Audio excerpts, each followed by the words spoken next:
और भगवत भजन करते रहो, आनंद से रहो, सब उसी में कार्य आपके हो जाएंगे। और अपनी भक्ति रूपी पौधे को खूब प्रेम पूर्वक सजाओ। भक्ति रूपी पौधे को जब आप लगाओगे, जब आपके हृदय में भक्ति जगेगी ना, जब क्या होता है, जब पौधा छोटा रहता है तो बड़ा डर बना रहता है। क्या डर बना रहता है? कहीं सूख न जाए, कहीं कोई बकरी आके चर न जाए। तो हम क्या करते हैं? उसका देखभाल करते हैं, भली भांति देखभाल करते हैं। और वही पौधा धूप सहा, शीतलता सही, बकरियों का चरना भी सहा, लेकिन उसको मैं क्या किया? बार बार सींचा, खाद पानी दिया। एक रोज वह वृक्ष बड़ा हो जाता है। जब बड़ा हो जाता है तो जिन जिन लोगों ने उस पौधे को लात मारा है, वो सभी उस वृक्ष की छांव में आकर के शीतलता प्रदान करते हैं।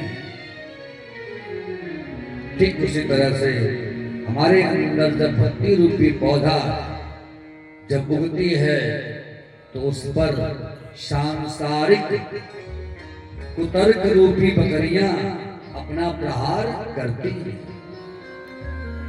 संसार के कुतर्की रूपी बकरियां इस पौधे को चरना चाहती हैं, लेकिन हम क्या करते हैं? यदि हमारी भक्ति की जड़ मजबूत है, उससे हम बार बार सत्संग के माध्यम से सींचेंगे, भजन से उसे पुष्पित करेंगे, पल्लवित करेंगे।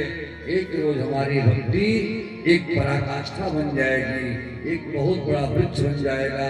और जिन जिन्हों ने हमें डराया है, धमकाया है, हमें बार बार भगवान से विमुख होने का प्रयत्न किया है, वो सभी आकर के इस भक्ति रूपी वृक्ष की छांव में आकर के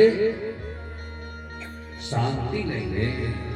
इसलिए ये न किन प्रकार अपनी भक्ति रूपी पौधे को मजबूत करना है।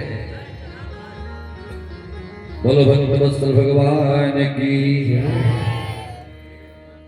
कल हम लोग कथा श्रवण किए थे। बताइए प्रसंग कहां तक चला था? कथा को कहां से उठाऊं? क्योंकि अपनी व्यवस्था है, अपनी गुरु आज्ञा है। हम लोग कथाओं को सिलसिलेवार कहते हैं, श्रृंखलाबद्ध कथा को कही जाती है ताकि श्रोताओं को बात समझ में आए। आप बताइए मेरी कथा कल रात कहाँ विश्राम नहीं? यदि आप कथा सुन रहे हो तो बताइए।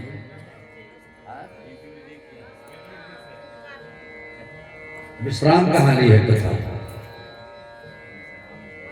बताइए। सब व्यर्थ हो जाएगा, सब व्यर्थ हो जाएगा। इतना लंबा चौड़ा खर्च यदि आप कथा नहीं सुनोगे तो सब व्यर्थ हो जाएगा। मैं कल आपसे निवेदन किया हूँ, इस कथा को कभी भी मनोरंजन का विषय मत बनाना। ये ज्ञान का मंच है, जितना हो सके ज्ञान ले लो। सृष्टि का विस्तार प्रारंभ हो चुका है। और ध्यान देना, कुछ ऐसी बातें आपको बताते चलो जो भी हमारे युवा वर्ग के लोग बैठे हैं, विद्यार्थी वर्ग के लोग बैठे हैं, आने वाले निकट भविष्य के आपके प्रतियोगी परीक्षाओं में वो बातें आएंगी। जैसे कि मनु महाराज की कितनी संतानें हुई? कल मैंने निवेदन किया, बताया। मनु महाराज की कितनी संतानें हुई? 5। यह प्रश्न आपके आने वाले प्रतियोगी परीक्षाओं में आ रहे हैं। सृष्टि का विस्तार कहां से हुआ? व्यवस्थाएं बन रही है उस तरह से। आने वाले प्रतियोगी परीक्षाओं में ये सब समाहित किए जाएंगे। मनु महाराज की 5 संतानें, 3 बेटियां दो बेटे। बेटियों का नाम आकृति, देवहूति, प्रसूति। बेटों का नाम प्रियव्रत और तानपाल।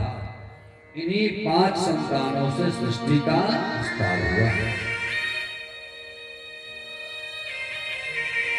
आइए थोड़ा सा प्रकाश डालें।